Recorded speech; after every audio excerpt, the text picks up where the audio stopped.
श्याम भी श्याम थे, श्याम भी श्याम थे, श्याम भी श्याम थी, श्याम थी सरबरी सरकरी बन प्रिया। भूप श्याम देव किनार श्यामा सती, श्याम की सेज पर कहती सुन लो पिया। 3 प्रश्न पति जी बता दोगे तुम, प्यार में पुष्प पल्लव बिछा दूंगी मैं। 3 दिन की मुहल्लत दिया आपको, अरे बता दोगे गले से लगा लूंगी मैं। श्याम भी श्याम थे, श्यामा भी श्याम थी, श्याम थी सरबरी सरकरी बन पिया। भूप श्याम देव किनार श्यामा सती, श्याम की सेज पर कहती सुन लो पिया। 3 प्रश्न पति जी बता दोगे तुम, प्यार में पुष्प पल्लव बिछा दूंगी मैं। अरे 3 दिन की मोहल्लत दिया आपको, बता दोगे गले से लगा लूंगी मैं। पहली रात का बात हो, जेकर पहली रात जोने के लोग सुहाग रात कहला। आए हाय भाई साहब, श्याम देव राजा सुहाग रात मनाओ बदे गए अपने दुल्हन की। भाई साहब विवाह के चहते साथी गौर करेंगे, अपनी दुल्हन अपने पति को रोक देती हैं। रुक जाइए, मुझे छूने से पहले 3 सवाल है, और सवाल का जवाब दे देंगे तो आप मेरे हैं और मैं आपकी। श्याम देव को जब ये आवाज आई कान में तो कहलन कि मजाक करत हो, तनी खुल के कहा। अगर कहती हो तनी से खुल के कहा। ए भैया एक टुकड़ा लगल जाए।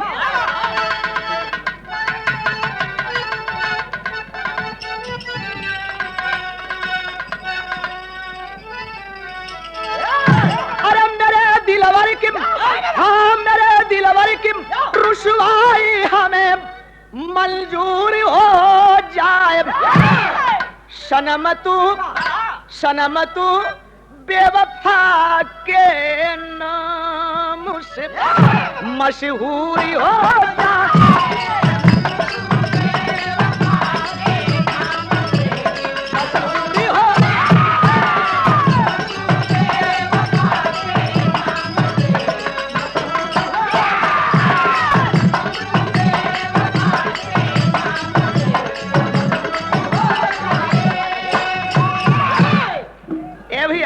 आप सबके प्रणाम, लेकिन बात वही पे। श्याम देव का कहलन, अरे मेरी जा अगर अब तू सही अंगार बन जाए कि समझ ही लो, अरे समझ ही लो आँख कजरारी तेरी तलवारी बन।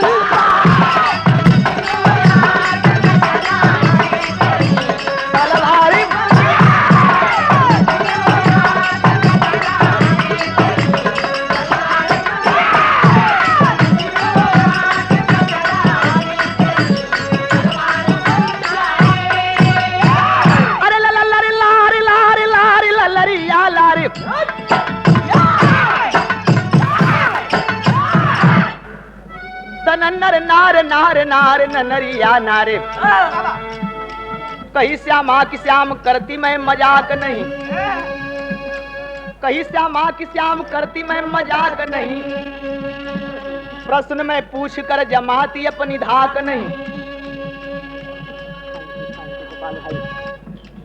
आप हैं विघ्न प्रजा पालक और ज्ञानी हैं, आन पर जान देने वाले स्वाभिमानी हैं। श्याम देव कहला कि हम स्वाभिमानी है चाहे अभिमानी है, तू अपन सवाल में पूछा। कहलन कि हम तो से मजाक ना करत थी, सवाल पूछे थे। कहलन कि पहले सवाल तो आप पूछिए। सवाल देखें का पूछली। पहला सवाल पूछली, खड़ा हुआ तो क्या हुआ हमें बताओ तू। अरे घुस गया तो इसका मजा अब चखाओ तू। श्याम देव हंसा लगना तो लोग मत इनकी तो हमार जानल पहचानल सवाल है। कहली कि पहले तीसर को तो सुन ला। गिर गया तो इसके मतलब को बताना है, बता दोगे तो समझूंगी मिला खजाना है।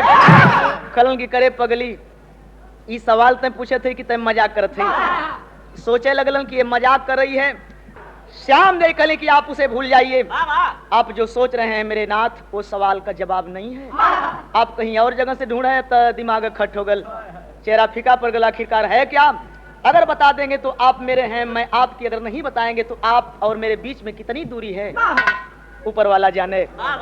दुल्हन का बात मर्दे के लिए बड़ी जहर हो गई। बगल वाले पलंग पर सो गए। भाई साहब रात भर नींद नहीं लगल। आज जब सबेर भैल बा देखबे, आज जब सबेर भैल बा तैयारी करके चल दल, एक गीत लगल जाइन।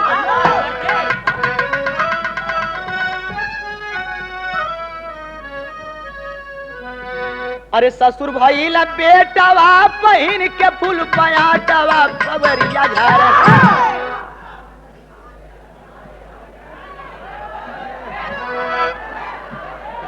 देखा देखा, हम बताओ थी कौनो लड़का के गौना भैल, देखा यही बदे सब आयल है। कौनो लड़का के गौना भैल दुइये 4 दिन रहला, करे बाद चल दे परदेसे के। अपने दुल्हनिया से कहला कि चिंता मत करिया, हम दुइये 1 हफ्ता में छुट्टी लेके आ जाई। बेचारी दुल्हन का करे, 5-6 महीना हो गल। आज जब 5-6 महीना हो गल तो उ लाचार बटले बाद दादा सोचला कि भाई हमार धोतिया उतिया कुल फाट गई। आ गयल तो कलस की कुल कपड़ा रख के जाते, झटके से आई। 6 महीना बीत गल, पता नहीं चलल। रहा ओकरे काठे कपड़वा उतार के पहनी, मोटकी मोहरी वाला निकाल के पैंट। जब सादा लगल 2-4 लड़का हमारी मदीन देखल, कहले कि बाबा रुकल तनी साई पेटिया लगा दे लिया। अब पेटिया लगाओ लगल तो कहले एक लड़का कलस की रुका तनी से शर्टवा पहना दे लिया। शर्टवा अंदर शूटिंग कर देलस, जब भीतर कर देलस कहलन दादा खूब टीटी मतीन तो लगत हुआ। एक टुकड़ा कलस की रुका तनी से हम ऐना देते हैं और कही तनी से झाड़ दे लिया। आ जब झाड़े लगल अंदरवा से दुल्हिया जन बा देखले बा मुस्कियाए लगल, बाबा भी निक लगत हुन। लेकिन इहे बतिया कहले रहल कि ससुर भाई ला बेटवा पहिन के फूल पयाटवा बबरिया, जब से आईली हम गवानवा बबरिया गवान।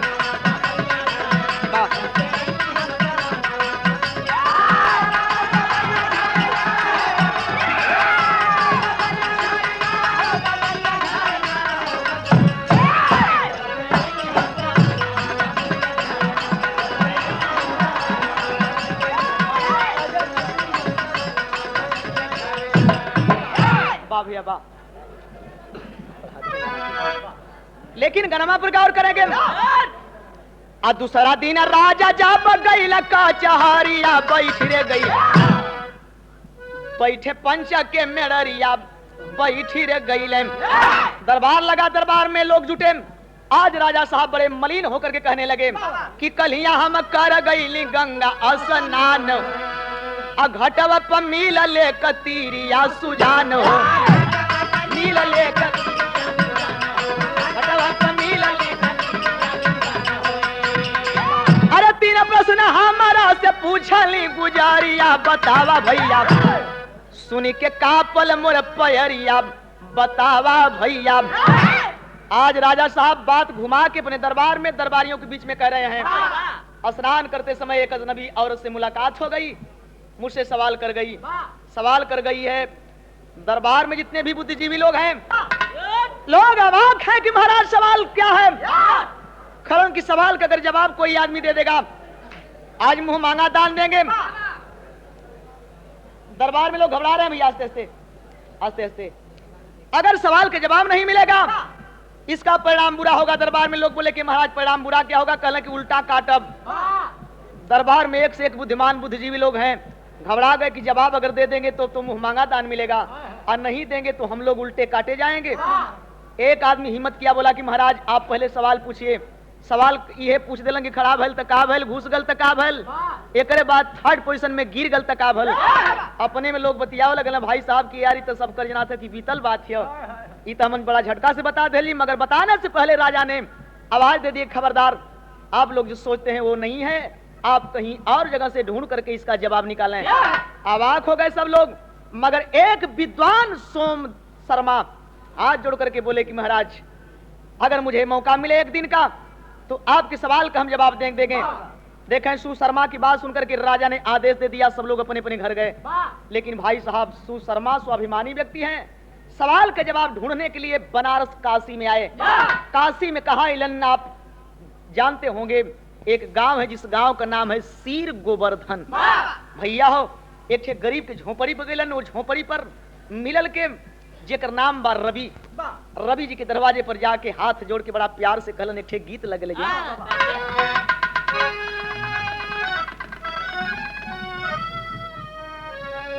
अरे गवना करवलाई हरी जी अपने विदेश गईला लेकिन सुशर्मा आज हाथ जोड़कर बड़े प्यार से उस गरीब आदमी के दरवाजे खड़े होके कह रहे हैं कि गहिला शरणियाई बाबा जी तो हरी दुआरियां गईली हो महाराज जी आपके विषय में अच्छी प्रकार से जानता हूं। ये 10 रुपया पुरस्कार सीताराम भैया राशन दुकान प्रणाम भाई आपके आप सबके नमस्कार प्रणाम। लेकिन कहलन का मीराबाई के आप अरे शिष्या बनावला प्रस्तर के मूर्ति पानी में तैरवला अरे सुनिला कहानी आई बाबा जी खतरे में जिंदगिया ले बाबा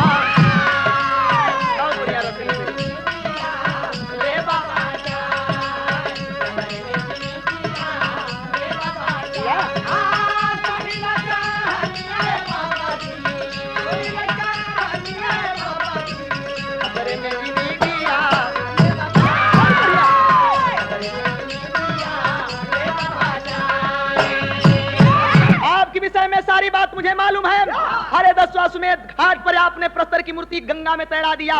आप ही ने छत्रारी मेवाड़ की मीराबाई को अपनी शिष्या बना लिए। ए महाराज एक ठे इल्तिजा लेके आल हैं। इल्तिजा क्या है? बाबा ने पूछ दिया कि बाबा पहले आप पानी पीजिए। कहले कि ना पानी नहीं पियब, पहले हमार बात तब सुन ला। सवाल का जवाब हमके चाहत हो, अगर जवाब न मिली तो हमारी मतीन कितना लोग कटा जी हैं। ए भैया उज्जैन में अगर जवाब मिल जाये, ए महाराज हम जीवन भर आभारी। आप कहीं कहले कि सवालवा पूछा, कहले कि ये तीनों सवाल बा। ई बतिया सुन के महाराज जी कहले कि रे महाराज आप चिंता का कैले हुआ, एक काम करा कि अब हमार शिष्या मीराबाई जैसे से गईली हैं, चल जा आपके सवालवा के जवाब दे दी हैं। आज जब ई बतिया सुन ले महाराज जी देखें डरते हुए वहां से चल दिए। आज जब वहां से पहुंचल है मीराबाई के पास, आए है देखें बिरहा में लिखे कि परगल अरे 18 कढ़ाई 20 बन गया, 18 कढ़ाई 20 बन गया, 10 का 7 गुना में जोड़ दिया जब 30।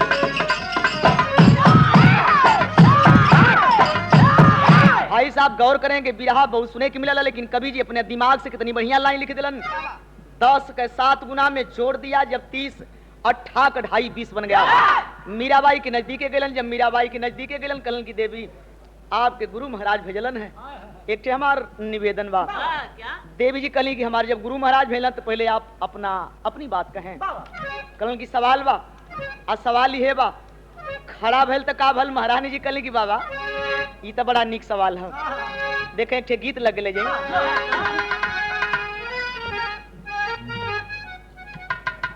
अरे हम तुह से पूछीला अब माली ना है माली,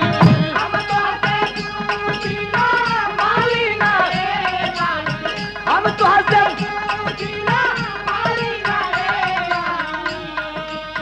काहे के चढ़ावल बासी फूल ए मालिन। लेकिन मीराबाई आज बड़ा प्यार से महाराज जी के बैठा के कहलिन बाबा सवाल का जवाब चाहिए ना, खड़ा भल तो का भल, बहुत बढ़िया बात आपसे कोई पूछ लेवा। महाराज जी डरत हुआ कि भाई बढ़िया बतिया थी, हमरे समझ में गड़बड़ बा। लेकिन महारानी आज छत्रारी मेवाड़ का मीराबाई कहली का अरे खड़ा हुआ अंगद जब, बाबा मेरी बात गौर से सुने। अरे खड़ा हुआ अंगद जब रावण सा मनवाए बाबा, रावण सा मनवाए बाबा,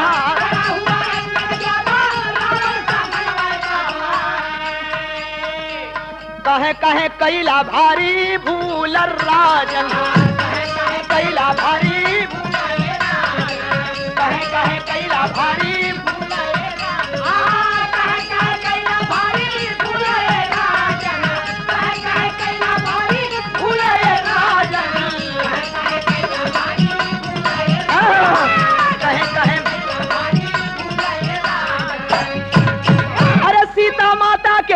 तू देवा लवटाई।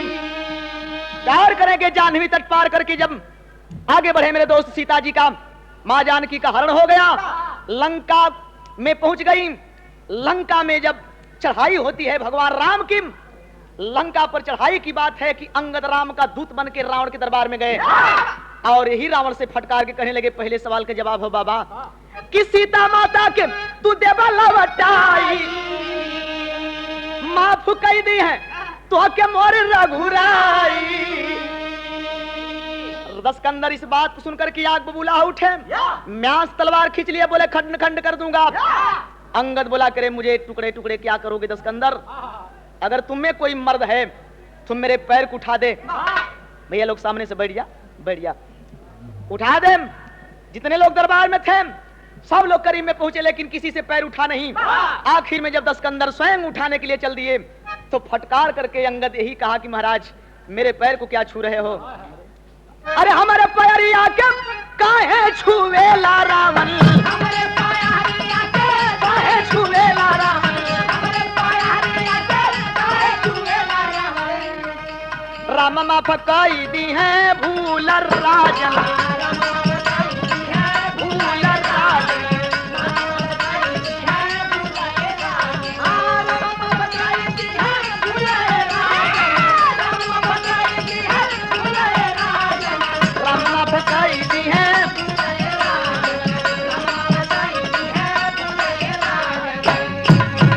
महाराज खड़ा भैल तो अंगद और रावण में संवाद भैल। खलन की धन्य हो देवी, इतना बढ़िया बात रहल। हमने भ्रम में आज तक भ्रमित है कि भगवान पता नहीं है सवाल का जवाब का बा।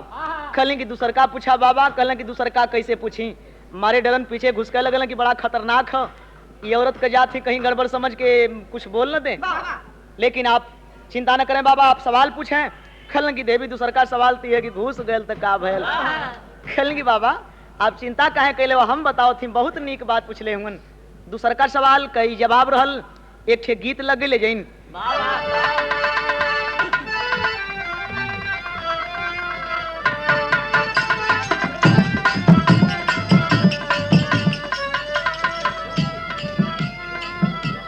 ये समय ये गीत के लोग रसिया गीत कहत बा।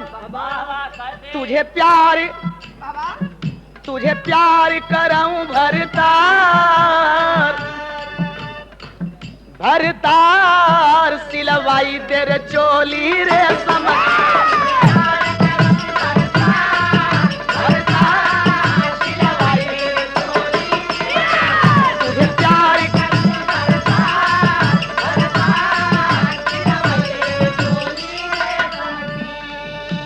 देखे कर अंतरा लोग गावत हम, वह माँ वह माँ वह माँ वह माँ,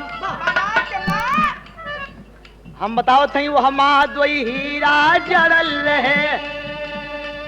ई कहत होंगे कि माँ, हम बताओ थे कि सिलवा दे रे चोली रेशम की, ती कहत हो कि माँ हम बता देते हैं, आइडिया से समझ में तोहरे आ जाई। दोनों इथू पर अड़ल रहे। अब इनसे मिला वो कोनो बर्धन के जाब लगे ले, हमरे बात से इनके इशारा से ना समझ में आल और लोग समझ गए, तू नहीं हो समझ बात कोनो फर्क ना बा। लेकिन हम यही से कि बंद करते, लेकिन गनमा पर गौर करेंगे। आखिरकार सरकार सवाल देवी बतौली का, बाली भूसा कंधर मझार, मझार सुगरी व खड़ा था पर।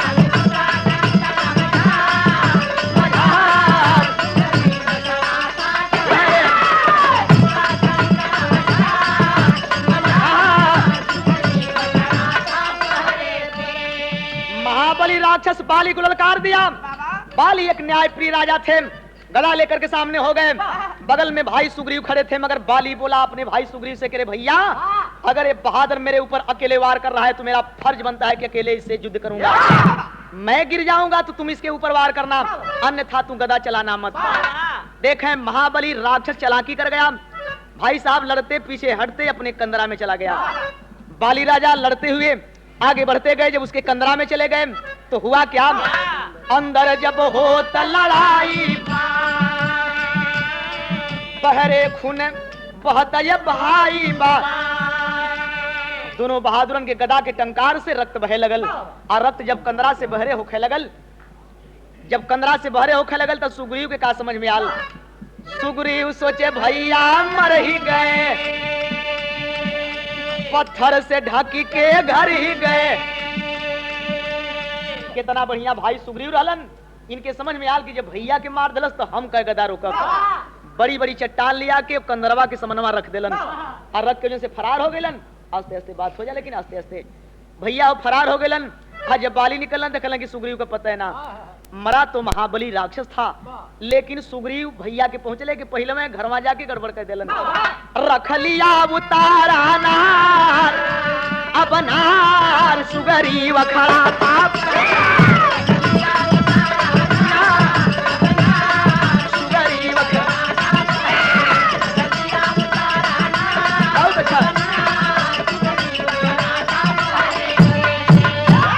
भाभी मातुल्य होती है मगर सुग्रीव गद्दारी कर गए। ए महाराज तारा भाभी के अपना लेलन। जौने तारा के लोग बतावाला कि तारा मंदोदर एक कजर से, यही लिए तो रावण और बाली साढ़ू कहल जाए। रामलीला मंच है, जरा सा गौर करेंगे आप बुद्धिजीवी वर्ग। यही लिए तो साढ़ू कहल जालन।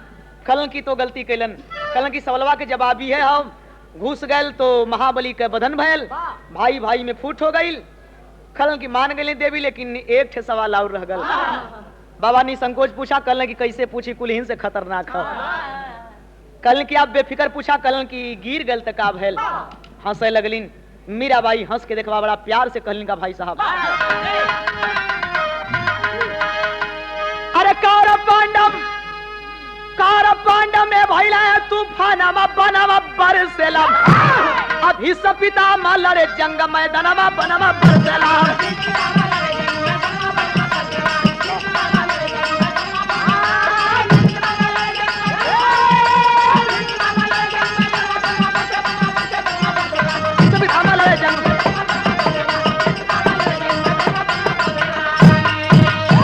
अरे देख पितामह कारण कौशल का धागे घबराई, अर्जुन के आगे शिखंडी को दिए बैठाई। अरे देख शिखंडी फेंके पितामह बनवा बरसला, कि मारे अर्जुन गिर गईलन, बलिवा नवा बनवा बरसेला। ए बाबा बड़ा बढ़िया बात रहल। लड़ाई के बीच में, कौरव पांडव के बीच में, जिस समय सेनापति बन के पितामह आए थे, पितामह की वीरता को देख करके, रणकौशल को देख करके भगवान कृष्ण भी चिंतित हो गए। अर्जुन को बचाने के लिए शिखंडी हिजड़ा को सामने रखे, हिजड़ा को देख करके धनुष बाण रख दिए पितामह, बाण चला दिए अर्जुन। पितामह तो धरती पर गिर गए, मगर एक बात यहाँ बहुत अड़गुड़ फंस गई फसल का। अरे गिर गए धरती पर दादा, निकला नहीं प्राण हो, और सोने के लिए अर्जुन जी लगा दिए सरपान हो। अरे गिरला गई है मतलब मनवा बनवा बरसला, कि सुन के बतिया चली भैलन पा मनवा बनवा बरसला।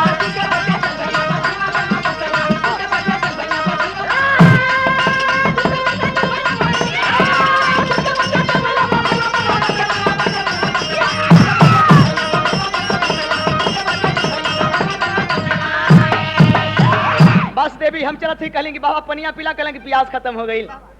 महारानी हम चलत ही, चल देलन।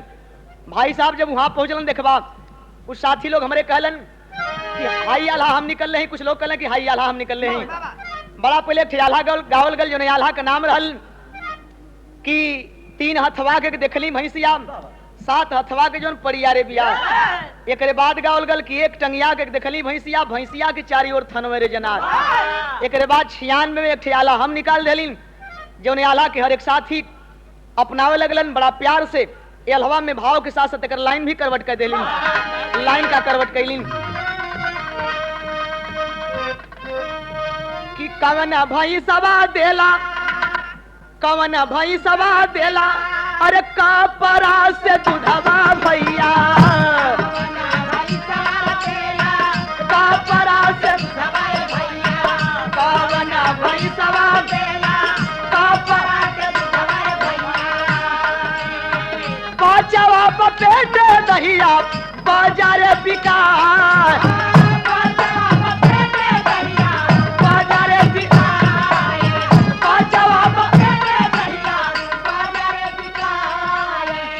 आप सशंकित होंगे आप लोग कि बड़ा भैंस देखल गल, 22 लीटर 32 लीटर तक दूध देने वाली, लेकिन भैंसा नहीं देखल गल।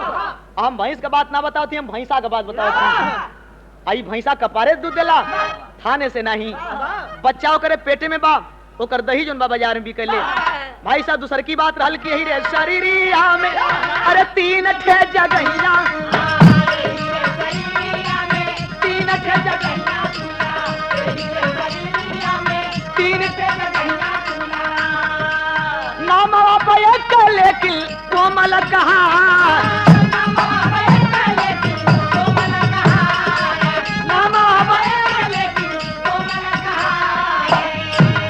सेठ गाजीपुर से भैया के नमस्कार प्रणाम, 10 रुपया पुरस्कार लेने तेरे सदर में देता भैया।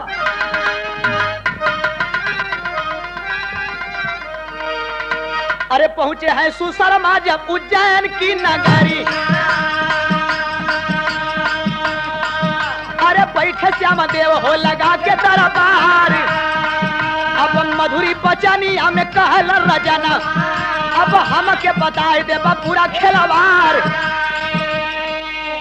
दरबार लगल उज्जैन में पहुंच गए। तीसरे के दिन के बाद बा कहले कि महाराज सबके बुलाला। तब भाई सवाल के जवाब देव कहलन कि कैसे बुलाई। ऐलान कर दिए साथी, लेकिन जे डेरा के भागल बा आज भाई साहब जब घरे से जाएगा तैयारियों करत बा तो मेहरारू धई के झूल जाती।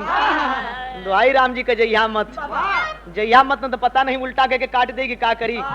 बाल बच्चा मर जी है भाई साहब, 400 की जगह 5, 25, 26 आदमी जुटल बाड़न। राजा साहब सवाल के जवाब मांग रहे हैं। सुशर्मा महाराज बड़ा प्यार से कहले कि महाराज तीनों सवालवा का जवाब इहे बा। इतने बतिया जब राजा सुन ले अपने मंत्री को इशारा करते हैं कि जो लोग मांगते हैं आप बांट दीजिए, लेकिन मैं चलता हूँ। अरे पहुंचे है राजा जब रानी की सजरिया, जाए के पकड़ लिहल भर अकवार। या बहादुर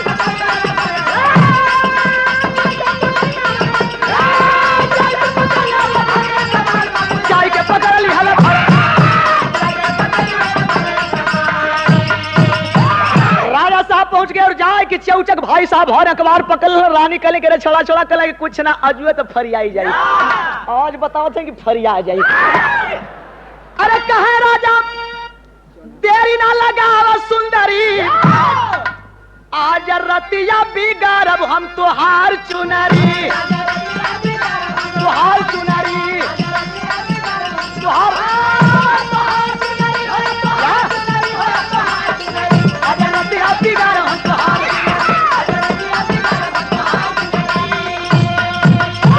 अरे तीनों का जवाब राजा अध्याल बताई, सुनी के चरनिया धाई ले हाली लुगाई।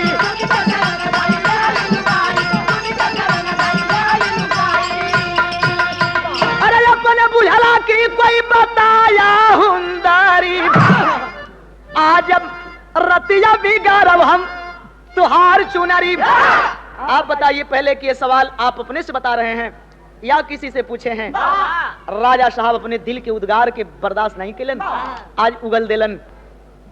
20 रुपया पुरस्कार हमारे विशाल भैया की तरफ से नमस्कार प्रणाम बा। एक तरह के लोग प्रेम से बैठल है। अब गाना का मोड़ हम दूसरे तरफ ले जाते हैं। हाँ, गुरु गणेश गुरु रामलाल का खत्म हुआ दस्तान, विमल चंद्रिका कवि के सब बच्चन से ने। अरे 27 28 20 बन गया।